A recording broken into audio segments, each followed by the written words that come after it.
Hello, everybody. So my name is Melvyn. As you can hear, I'm French. I'm product manager here at ClickHouse. I work specifically on the core database. And today I'm going to talk to you about data warehouse. So if we look at the history of data warehouse, it started a long time ago, but we can shortcut the story. 30 years ago, we had what we call the traditional data warehouse. You can think about your very expensive licensing software that you had to buy back in the day with a very strict, rigid schema, very slow batch processing, and very slow query execution, which you didn't have to wait 2 minutes. You had to wait for the whole lunch for the query to execute.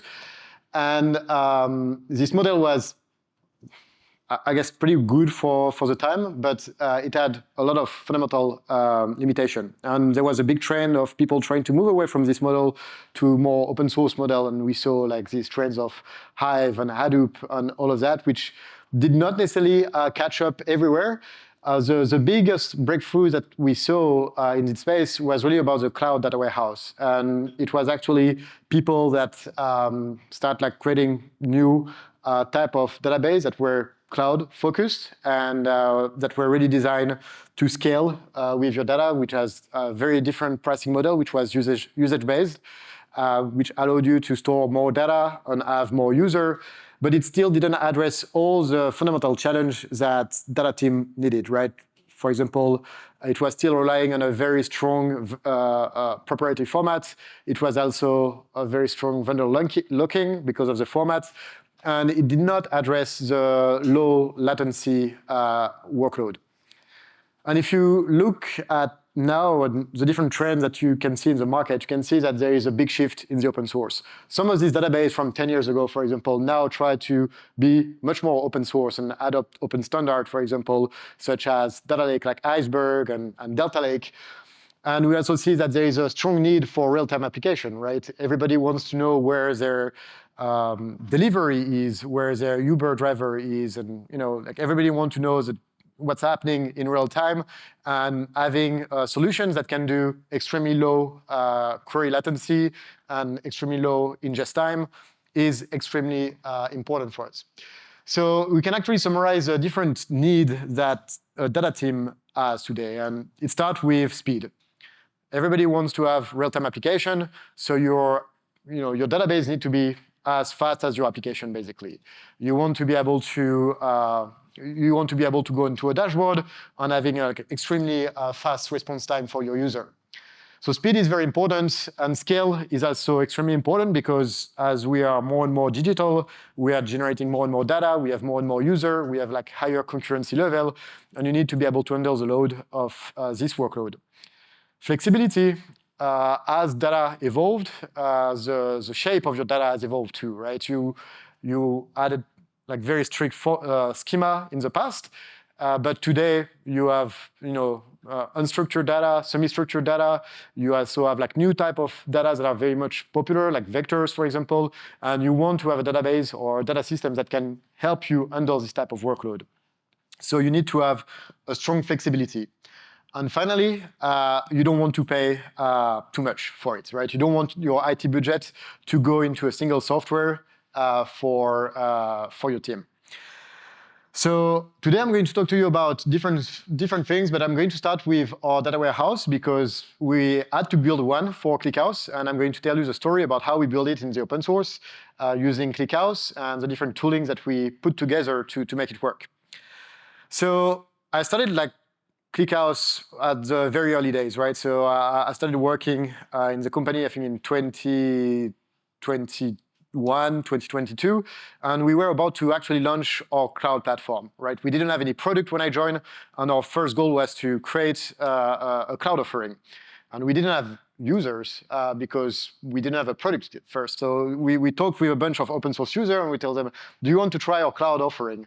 And we started like with private preview, we started with a beta launch, and we had a bunch of people that were interested. And the first thing we did was to actually put all of them into a spreadsheet and see, okay, so these are all of our users that are interested in our cloud platform. and they want to test our cloud. This will be like the regions they want to deploy their database in. This will be like the type of data volume that they're going to have. And I remember as we launched our product, every day we had a meeting where we went over the spreadsheet and we actually looked at each one of these users and we were like, okay, what's the status for this user? Where are they? And we were updating the spreadsheet. So that was our first data warehouse at ClickHouse. That was interesting.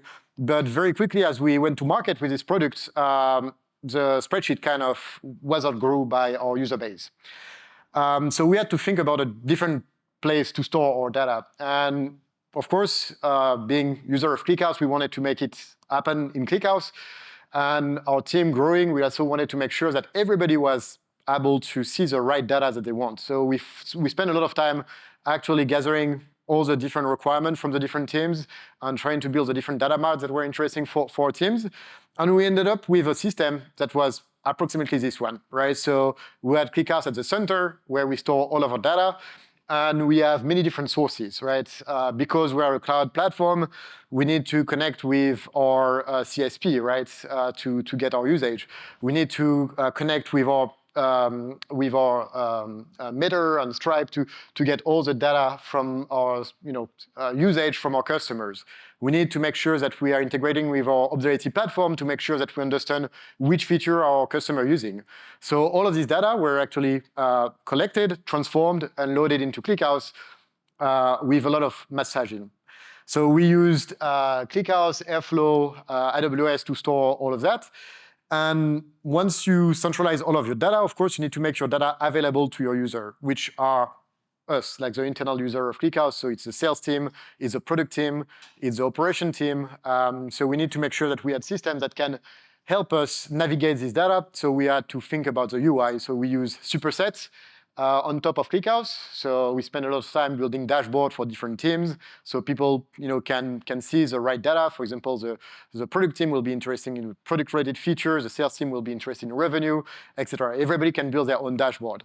And of course, you always have like specific engineers and product managers that wants to be able to query your database directly. So you need to make sure that you have direct access to the database, so some people can run their query directly against the data warehouse.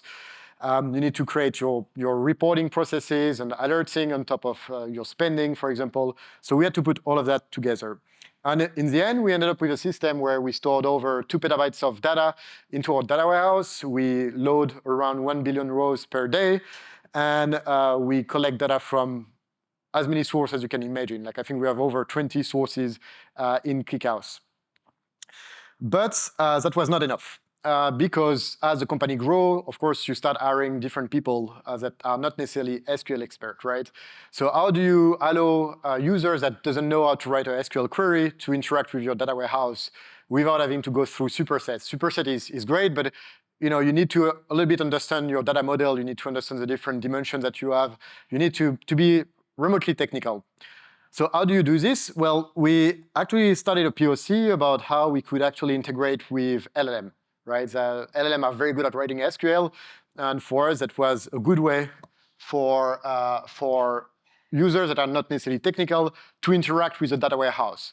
So we had an agent that could actually receive a prompt and query ClickHouse, generate a report, and give you back the report, and generate all the query for you.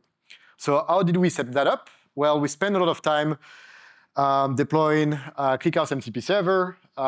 We also interacted with a tool called LibreChat, which is where the user can enter the prompt, and LibreChat and the MCP server on your LLM, we are using Anthropic, can interact together to query your data warehouse and generate all these reports. So I've been at ClickHouse for 4 years now, and this is the data warehouse evolution. So we went from a single spreadsheet to actually a very robust database with agentic workflow on top of it. I can't wait to see what we'll be at in the next 4 years. So that was kind of interesting. When we built this data warehouse, one thing that we spent a lot of time doing was to actually denormalize our data. And this is because ClickHouse historically did not handle join properly. And it's not necessarily a problem because ClickHouse was designed for like flat table, but as you work with more and more table in data warehouse workload, you want to be able to handle your join pretty well. And why are joins so important is because if you look at this table, and if you went to any university where you studied databases or SQL, you will see that in this table there is a lot of redundancy, right? You can see that data are duplicates, and that's typically not a pattern you want to see in a database. At least this is what we are being taught at university and school. You don't want to duplicate data because it increases your storage, it makes your ETL workflow more complex, it makes your query more complex as well. So typically what people push you is to explode your table, to have many different tables and actually do joins across all of these tables using different primary key and foreign keys and so on. But that requires that you have very good joins. So how did we go from ClickHouse that was not designed for joins to improving a lot this experience? So historically, like ClickHouse has been open source since 2016.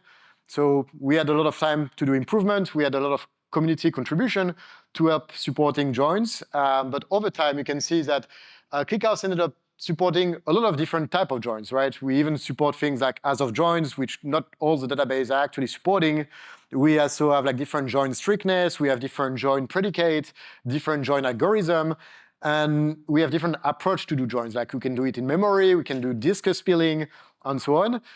But that was not enough because what we wanted to do was to run some specific benchmark. And I'm going to actually show you the progress we did for this benchmark over time.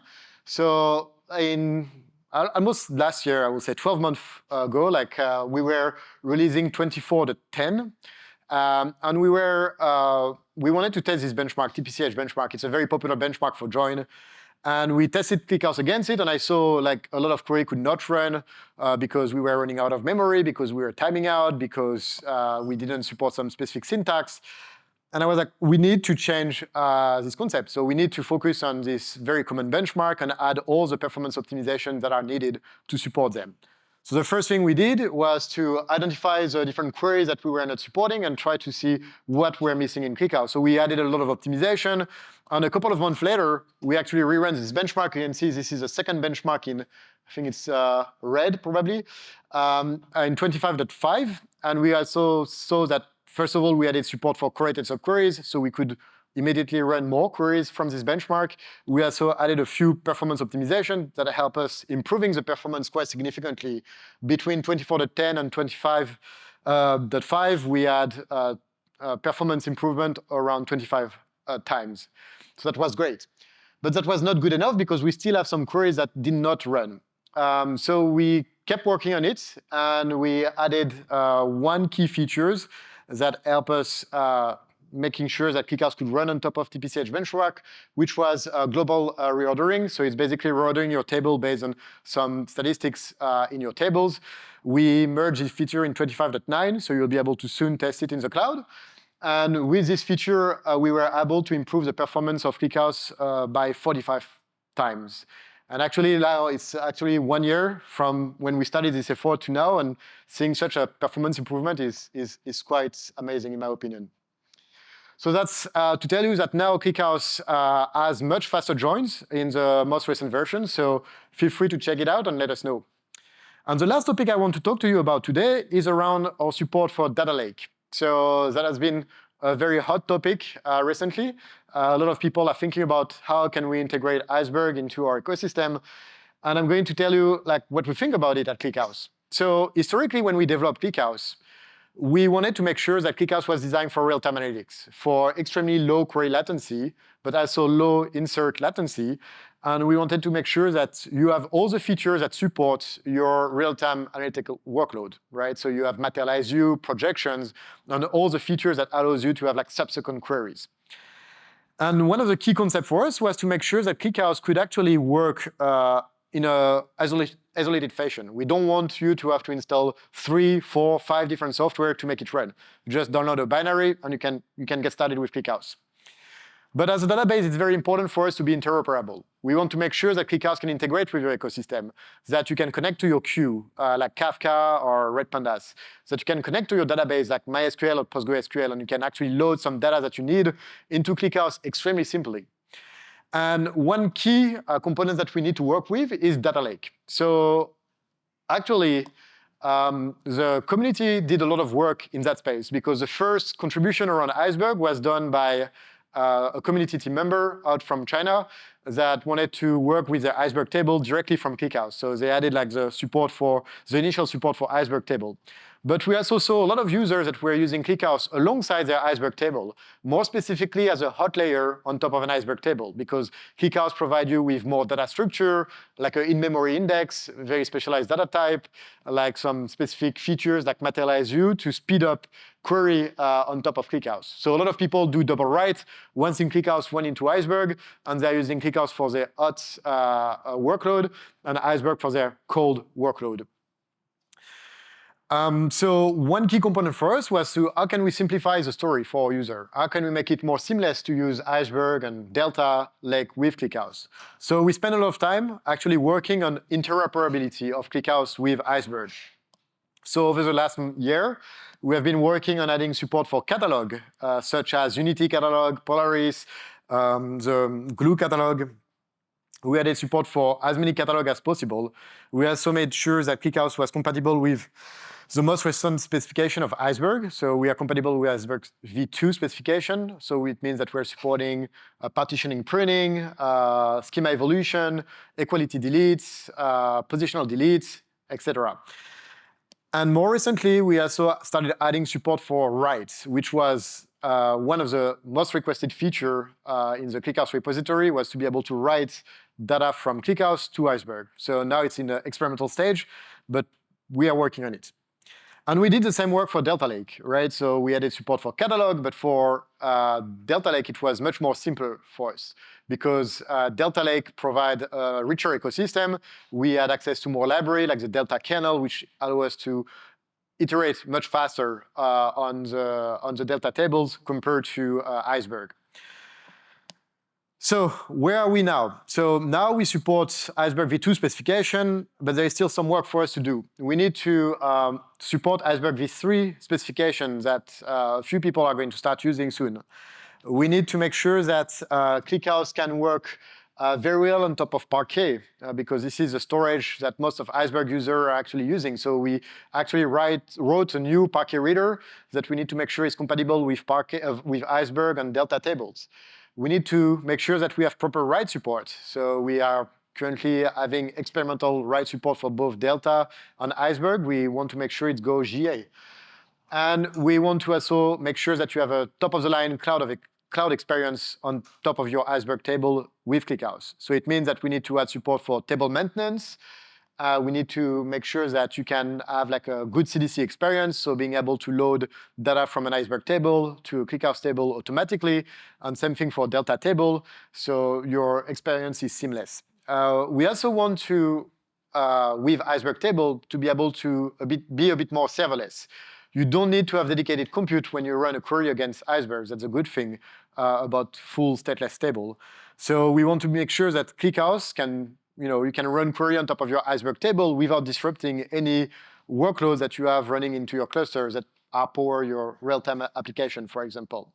So that's some of the work that we are working on right now and that we'll be able to deliver in the next coming quarters. Thank you very much for your time. I will be around if you have any follow-up question, and I will hand it over to Model for their presentation about their next use case.